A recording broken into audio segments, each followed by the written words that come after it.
Hello friends, welcome to my channel. మీకు కనుక ఈ వీడియో నచ్చినట్లయితే తప్పకుండా లైక్ చేయండి. అమ్ముని కాపాడుకోవాలని చెప్పి ఆరు గోర చెప్పినట్టుగా తనంతట తానే గాజు సీసాలో బందీ అవుతుంది. ఇక గోర వికృతంగా నవ్వుతూ ఆత్మ బందీ అయిపోయింది అని చెప్పి నవ్వుతూ ఉంటే, అంటే ఆత్మని బంధించేసావా గోర అని చెప్పి మనోహరి అంటూ ఉంటుంది. ఇక గోర అవును బాలిక, ఇక నీకు ఏ కష్టము లేదు అని చెప్పి అంటూ ఉంటే అప్పుడు మనోహరి కూడా హమయ్య, ఆ ఆరుని గోర బంధించేశాడు, ఇక నాకు ఏ అడ్డు ఉండదు, ఆ బాగిని ఇక మీదట నా నుండి ఎవరు కాపాడుతారో చూస్తాను అని చెప్పి అంటూ ఉంటుంది. ఇక నేను ఈ లోకానికి అధిపతి అయిపోయినట్టే అని చెప్పి గోర సంబరపడిపోతూ ఉంటాడు. మరోవైపు ఆరుని బంధించగానే బాగి మనసులో అమర్ మనసులో ఏదో అలజడిగా అనిపిస్తూ ఉంటుంది. అమర్ బాగి ఇద్దరు కూడా గోర ఉన్న వైపే పరిగెత్తుకుంటూ వస్తూ ఉంటారు. ఇక అప్పుడు మనోహరి గోర, మొత్తానికి నీ పని నా పని అయిపోయింది కదా, ఆ ఆత్మ సంగతి నువ్వు చూసుకో, అమ్ముని సేఫ్గా మా ఇంటి దగ్గర వదిలేసాయి, ఇక మీదట అంతా నేను చూసుకుంటాను అని చెప్పి అంటూ ఉంటే ఇక అప్పుడు గోర, నీ పని అయిపోయింది మనోహరి, కానీ నా పని ఇంకా పూర్తవ్వలేదు అని చెప్పి అంటూ ఉంటాడు. ఏం మాట్లాడుతున్నావు గోర, అమర్ ఇటువైపే వస్తున్నాడు, అమర్కి కనుక విషయం తెలిస్తే నిన్ను నన్ను ఇద్దరిని చంపేస్తాడు, అమ్ముని విడిచిపెట్టు అని అంటూ ఉంటే, లేదు మనోహరి, అమ్ముని విడిచిపెట్టే ప్రసక్తే లేదు, అమ్ము చావుతోనే ఈ ఆత్మ బంధనానికి బలం చేకూరుతుంది అని చెప్పి గోర అంటూ ఉంటే మనోహరి కంగారు పడిపోతూ ఉంటుంది. ఇక అమ్ముతో గోర, అమ్ము ఒకసారి వెనక్కి వచ్చి పరిగెత్తుకుంటూ ముందుకు వెళ్ళి దూకేసే అని చెప్పి అంటూ ఉంటాడు. గోర చెప్పినట్టుగానే అమ్ము అలా వెనక్కి వచ్చి ముందుకి పరిగెత్తుకుంటూ వెళ్ళి దూకబోతూ ఉంటే అప్పుడు అక్కడికి వచ్చిన బాగి అమ్ముని గట్టిగా పట్టుకుంటుంది. అమర్ రాతోడు ఇద్దరు కలిసి గోరని గట్టిగా పట్టుకుంటారు. సార్ వదలొద్దు సార్ అతన్ని అని చెప్పి రాతోడు అంటూ ఉంటే అప్పుడు అమర్ గోరని గట్టిగా పట్టుకుంటాడు. గోర జాడీలో బంధించిన ఆరు ఆత్మని జాగ్రత్తగా పట్టుకొని అక్కడి నుండి పారిపోవడానికి ట్రై చేస్తూ ఉంటే అప్పుడు అమర్ గోర చేతిలో ఉన్న బాటిల్ని ఒక్క తన్ను తన్నడంతో ఇక ఆ బాటిల్ కింద పడి పగిలిపోతుంది. మరోవైపు అమ్ము గోర చెప్పిన విధంగా కిందకి దూకడానికి ప్రయత్నిస్తూ ఉంటే అప్పుడు బాగి అమ్ముని పక్కకు నెట్టేసి తను కాలు జారి లోయలోకి పడిపోతుంది. ఇక అలా బాగి డొల్లుకుంటూ వస్తూ ఉంటే అప్పుడు పెద్ద బండరాయి మీద బాగి పడిపోవడంతో తన తలకు గాయమవుతుంది. మరోవైపు అమ్ము కూడా స్పృహ కోల్పోతుంది. ఆరు కూడా పరిగెత్తుకుంటూ స్పృహ కోల్పోయిన అమ్ము దగ్గరికి వచ్చి అమ్మునికి ఏం కాలేదు కదా అని చెప్పి అంటూ ఉంటుంది. ఇక అమర్ రాతోడి నుంచి గోర తప్పించుకొని పారిపోతాడు. మరోవైపు మనోహరి కూడా అమర్ కంట పడకుండా అక్కడి నుండి తప్పించుకుంటుంది. అందరూ కలిసి అమ్ము దగ్గరికి వస్తారు. అమ్ము నీకేం కాలేదు కదా అని చెప్పి అమర్ అంటూ ఉంటాడు.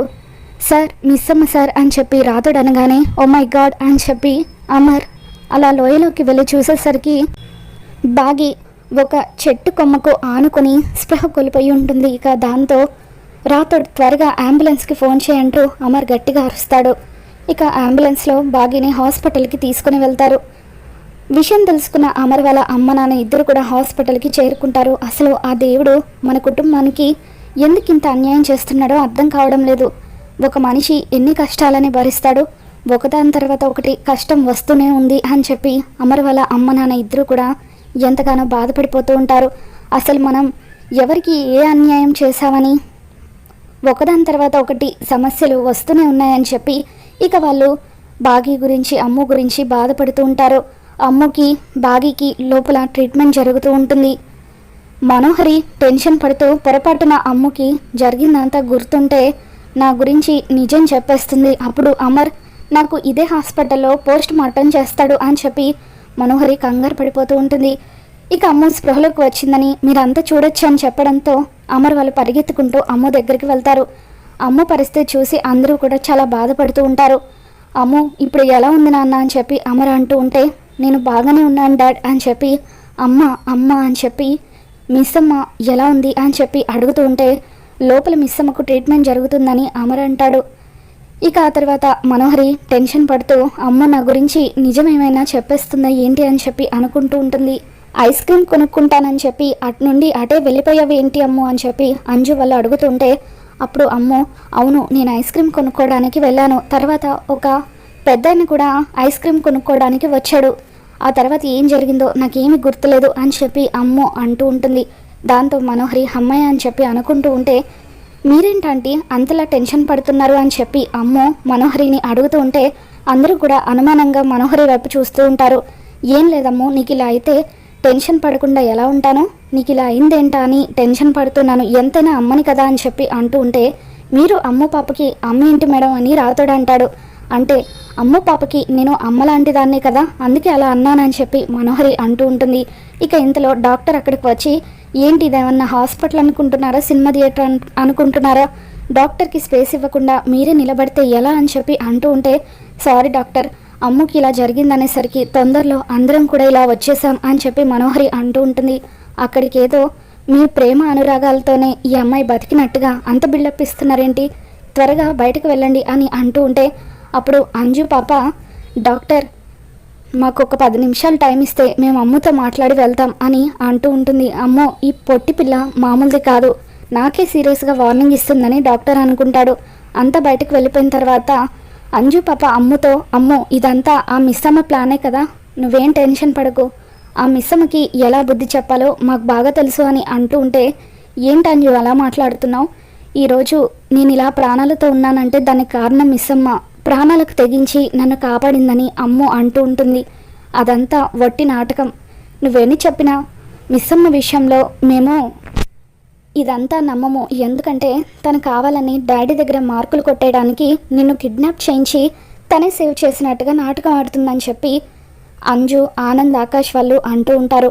అయ్యో మీకు ఎలా చెప్పాలో అర్థం కావడం లేదని అమ్ము అంటూ ఉంటే, నువ్వు పూర్తిగా మిస్సమ్మ ట్రాప్లో పడిపోయావు, నువ్వు తప్పని మేము ఖచ్చితంగా ప్రూవ్ చేస్తామని ముగ్గురు కూడా అంటూ ఉంటారు. మరోవైపు ఆరు జరిగిందంతా తలుచుకుని బాధపడుతూ ఉంటుంది. ఇక గుప్తా కూడా పక్కనే కూర్చొని ఉంటాడు. అసలు చావుతో అన్ని బంధాలు తెగిపోతాయని మీకెవరు చెప్పారు గుప్తా గారు, చనిపోయినంత మాత్రాన బంధాలు తెగిపోయినట్టేనా, నా కుటుంబం చూసారా, నేను చనిపోయినా కూడా నన్ను ఎలా కాపాడుకుంటూ వస్తుందో, ఒకసారి నా కూతురు నన్ను కాపాడిందంటూ అంజు కాపాడిన విషయాన్ని గుర్తు చేసుకుంటుంది. నా కుటుంబం నన్ను కాపాడుతుంది, నన్ను కట్టుకున్నవాడు ఈరోజు నన్ను కాపాడాడు అని చెప్పి అలా ఆరు అంటూ ఉంటుంది.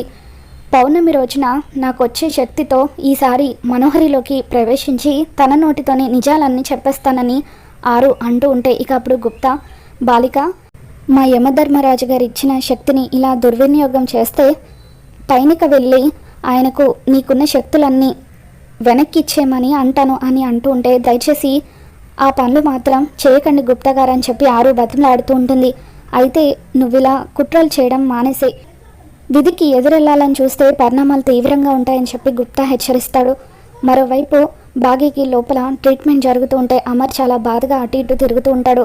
ఇదేంటి బాగీ మీద అమర్ ఇంత ప్రేమ చూపిస్తున్నాడు, కొంపదీసి తన కూతుర్ని కాపాడిందని సింపతి చూపిస్తున్నాడా, ఈ సింపతి ప్రేమగా మారి ఇద్దరు దగ్గరవుతారా అని చెప్పి మనోహరి టెన్షన్ పడుతూ ఉంటుంది. మరి ఈ వీడియో కనుక మీకు నచ్చినట్లయితే తప్పకుండా లైక్ చేయండి.